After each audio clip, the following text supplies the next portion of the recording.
ZP school app version 3 वापरण्यासाठी तुम्हाला पुढील स्टेप्स अनुसराव्या लागतील. सर्वप्रथम, जर तुमच्या मोबाईलमध्ये ZP स्कूल ॲपची जुनी आवृत्ती असेल तर ती अनइन्स्टॉल करा. ॲपमध्ये काही बदल करण्यात आले असल्याने ती जुनी आवृत्ती आता वापरात नाही. हे ॲप फक्त अँड्रॉइड फोनसाठी आहे याची कृपया नोंद घ्यावी. या ॲपचे नवीन व्हर्जन इन्स्टॉल करण्यासाठी तुमच्या मोबाईलच्या ब्राउझरमधून chanakyasoft.com/nipunpune या संकेतस्थळावर जा. तेथे तुम्हाला डाउनलोड ॲप असे बटन दिसेल. या बटनावर क्लिक करा. यानंतर ZP स्कूल app_v3.apk या नावाची फाईल तुमच्या मोबाईलवर डाउनलोड होईल. त्या फाईलवर क्लिक करून तुम्ही ZP स्कूल ॲपची नवीन आवृत्ती इन्स्टॉल करू शकता. हे ॲप इन्स्टॉल झाल्यानंतर ते ओपन करा आणि समोर येणाऱ्या स्क्रीनवर तुमचा मोबाईल नंबर प्रविष्ट करा. तो बरोबर असल्याची खात्री करा आणि नंतर जनरेट OTP या बटनावर क्लिक करा. तुम्हाला एक 6 अंकी OTP तुमच्या मोबाईलवर SMS द्वारे प्राप्त होईल. जर तुम्हाला OTP मिळत नसेल तर ते नेटवर्क समस्येमुळे असू शकते. अशा वेळी चांगला नेटवर्क कव्हरेज असलेल्या ठिकाणी जाऊन तुम्ही पुन्हा प्रयत्न करा.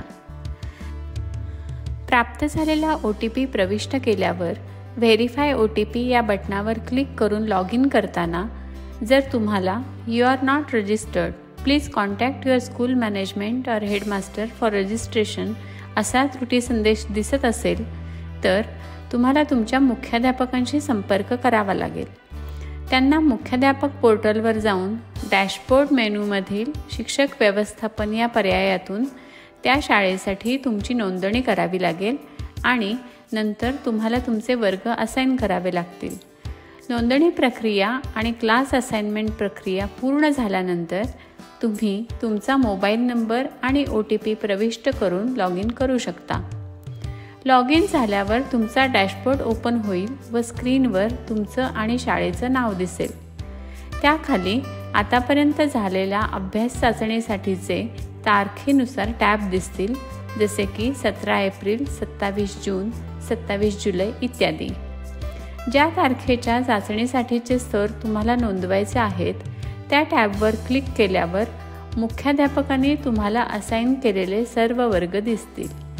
जर तिथे तुमचे वर्ग दिसत नसतील तर तुम्हाला तुमच्या मुख्याध्यापकांशी संपर्क साधावा लागेल. त्यांनी मुख्याध्यापक पोर्टलवर जाऊन संबंधित वर्ग तुम्हाला असाइन करणे अपेक्षित आहे. अध्ययन स्तर नोंदविण्यासाठी यादीतील कोणत्याही वर्गावर क्लिक करा. तुम्हाला त्या वर्गातील सर्व विद्यार्थी दिसतील. विद्यार्थ्यांच्या नावावर क्लिक करून तुम्ही त्या विद्यार्थ्याचे अध्ययन स्तर नोंदवू शकता.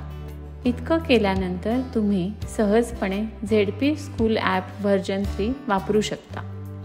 विद्यार्थ्यांच्या नावावर क्लिक करून तुम्ही त्या विद्यार्थ्याचे अध्ययन स्तर नोंदवू शकता आणि नंतर save and next button click करू शकता.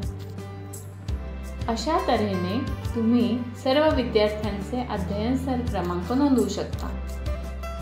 जर तुम्ही आतापर्यंत भरलेली माहिती विद्यार्थ्यांची यादी पूर्ण होण्याआधीच जतन करायची असेल तर विद्यार्थ्यांची यादी दिसणाऱ्या स्क्रीनवरील उजव्या कोपऱ्यातील सेव्ह बटन दाबून तुम्ही ते करू शकता.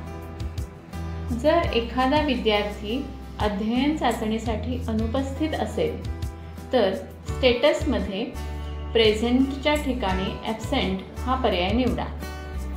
जेव्हा त्या वर्गातील सर्व विद्यार्थ्यांचे अध्ययन स्तर क्रमांक नोंदवून होतील तेव्हा तुम्ही सेव्ह बटनवर क्लिक केल्यानंतर तुम्हाला सबमिट हा पर्याय उपलब्ध होईल.